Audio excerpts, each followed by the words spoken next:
Good morning. This is Father Stephen Kelly from St. John's Church in Detroit. We're continuing our series of daily morning meditations, where we generally look at one or another of the lessons that are assigned for morning or evening prayer, what is known as the Daily Office Lectionary. Today for Thursday, let's go ahead and continue to work our way through St. Mark's Gospel. Now, remember, one of the things I didn't mention about St. Mark's Gospel is that it does not have an account of the birth of Jesus Christ, like Matthew and Luke do. And so even though we're still in chapter number 1, we've gotten right into the public ministry of Jesus Christ.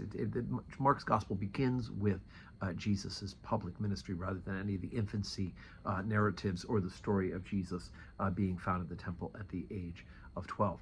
So we had the story of Peter's mother-in-law and her healing and the healing of all those others at that period. Now we continue with that story with verse number 40, chapter 1. And there came a leper to him, beseeching him and kneeling down to him, and saying unto him, If thou wilt, thou canst make me clean. And Jesus, moved with compassion, put forth his hand and touched him, and saith unto him, I will, be thou clean. And as soon as he had spoken, immediately the leprosy departed from him, and he was cleansed. And he straitly charged him, and forthwith sent him away. And saith unto him, See thou say nothing to any man, but go thy way, show thyself to the priest, and offer for thy cleansing those things which Moses commanded, for a testimony unto them. But he went out, and began to publish it much, and to blaze abroad the matter, insomuch that Jesus could no more openly enter into the city, but was without in desert places, and they came to him from every quarter.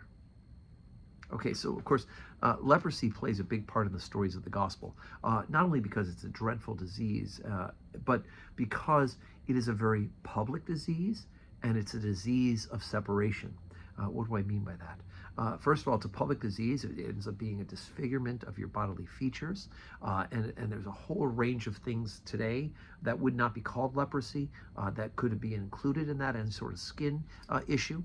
And because of fear of contagion, people who had these sort of leprous sores or any sort of sores had to show themselves to the priest. They didn't have doctors back then in the same sense that we do. They had to show themselves to the priest who used Moses' teaching about it and writings about it. And they had to be excluded from society until either it healed or it was proven to be actually leprosy, in which case they were excluded permanently. The idea of a leprosy colony. They were sent off, the lepers. So they had to beg for their living. There's no Social Security back then, and so no disability payments. And so they became outcasts of society. So the leper comes to him and kneels down, and he asks Jesus to help him, to cleanse him. And Jesus, obviously we know that his heart is full of compassion, does something scandalous. He pushed forth his hand and he touches him, right? First of all, you don't touch a leper because, again, of fear of contagion, right? It is highly contagious, this leprosy that they're talking about in this case. And so he touched him, but he did so with the intention of healing him.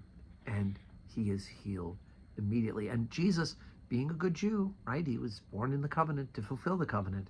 Jesus tells him to go to the priests to make the offering, let the priests examine you so that you can be readmitted to society. But he then says, go and tell nobody. Now, how are you going to hide the fact that you've been excluded from society, you've been a leper? How are you going to hide the fact that now you're back readmitted into society, and you're not going to tell people how it happened?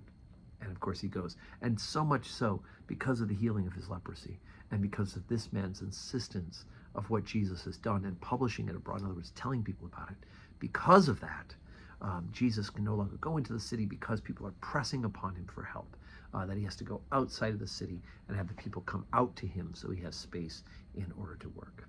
So it's the message in Mark's Gospel, like I said, gets right to the work rather than a long description of how it built up to that. So today's Thursday. We have 10:30 Holy Communion. We'll have Jesus exposed on the altar in the monstrance from 10 o'clock onward till 10:30.